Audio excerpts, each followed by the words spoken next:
Bonjour à tous, ce cours est dédié à la Refoua Shelema de Meir Ben Gabi avec tous les malades du peuple d'Israël, Amen. On continue les interdits de Shabbat. On va parler aujourd'hui, Bezrat Hashem, de ne pas écrire et de ne pas effacer à Shabbat. L'interdiction d'écrire à Shabbat de la Torah, l'interdiction est seulement de ne pas écrire 2 lettres, puisque le minimum pour avoir un sens du mot, il faut 2 lettres. Par exemple, le nom Dan, il est constitué de Daled et Nun, ou Ken, Lo, oui ou non, il y a au moins 2 lettres. L'interdiction, c'est non seulement d'écrire avec de l'encre, mais aussi ne pas écrire avec autre chose, par exemple, tremper le doigt dans une boisson et écrire sur la table un mot, ou sur la fenêtre, quand il y a la buée, signer son nom ou dessiner quelque chose. Il est aussi interdit par l'interdiction d'écrire à Shabbat. Si on a 2 morceaux de papier ou 2 morceaux de journal et on veut le rapprocher pour pouvoir lire ce qui a été écrit, une phrase, c'est permis. C'est permis aussi d'ouvrir et refermer les portes où il y a une phrase qui est marquée, une partie sur une porte et le reste de la phrase sur l'autre porte. Par exemple, dans l'Aaron Kodesh, parfois il y a des psukim qui sont marqués sur l'Aaron Kodesh, on a le droit de refermer malgré que ça va coller, puisque l'intention c'est de fermer la porte et non pas d'écrire à Shabbat. L'interdiction d'effacer à Shabbat, la même chose, la Torah a interdit d'effacer de l'encre ou n'importe quoi pour pouvoir écrire ensuite 2 lettres. Qu'est-ce qu'on fait quand on a un gâteau, un beau gâteau d'anniversaire où il y a marqué Mazal Tov? Est-ce qu'on a le droit de le couper à Shabbat? Et on va, entre guillemets, effacer le mot Mazal Tov.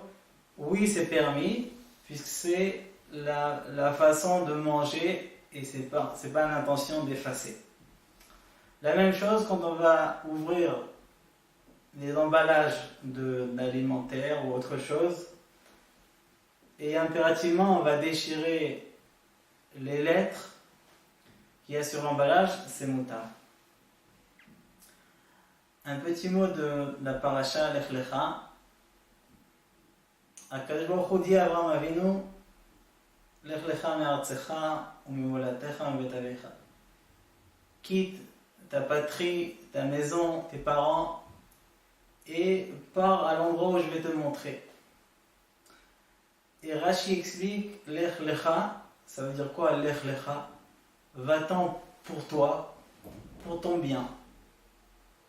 Même si tu penses que en quittant ton domaine fixe, ta famille, alors automatiquement tu vas perdre de l'argent, tu vas perdre l'honneur, et tu ne pourras pas fonder une famille tranquille, avoir des enfants. Ne t'inquiète pas, Hachem lui dit à Abraham, ne t'inquiète pas, Lech Lecha, tu auras tout ce qu'il faut. Et Abraham il part, il arrive à Eretz Kenan, et il y a la famine. Il n'y a pas de quoi manger, il gaspille son argent pour acheter du manger à prix cher, et il va descendre en Égypte. Et le Midrash raconte qu'en allant en Égypte, il n'avait pas de quoi payer les hôtels, là où il va dormir. Donc il faisait des prêts, il demandait aux hôteliers de lui faire une dette. Et là, Avraham Avinu, il aurait dû penser, Hachem, tu m'as dit que j'aurai de l'argent, j'aurai de l'honneur. Et qu'est-ce qui se passe? J'ai pas de quoi manger, j'ai pas de l'honneur. Ensuite, il arrive en Égypte et les Égyptiens, ils voient Sarah, une belle femme, ils la prennent pour le roi.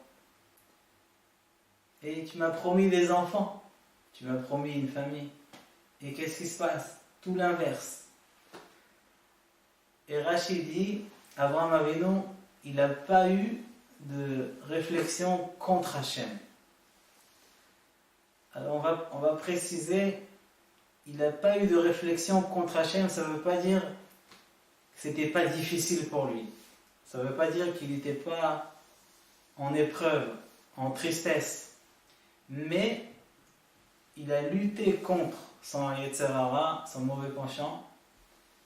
Et il a tenu fort la Emouna que Hachem, la foi que Hachem, tout ce qu'il fait, il fait pour le bien.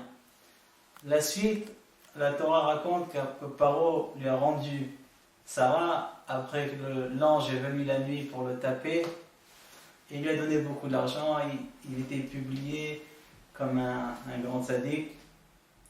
Et il avait l'honneur, l'argent, tout ce qu'il faut. Et le point, c'est pas l'argent, le point, c'est qu'Avraham Avinu, il n'a pas perdu son lien avec Akadosh Baruch Hu.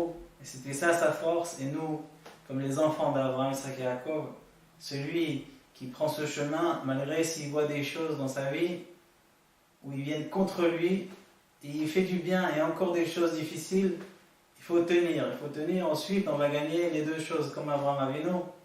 Un, le lien avec Akadosh Baruch Hu, et deux, les réussites matérielles aussi qu'Hachem a données comme Avraham Avinu. Shabbat Shalom à tous.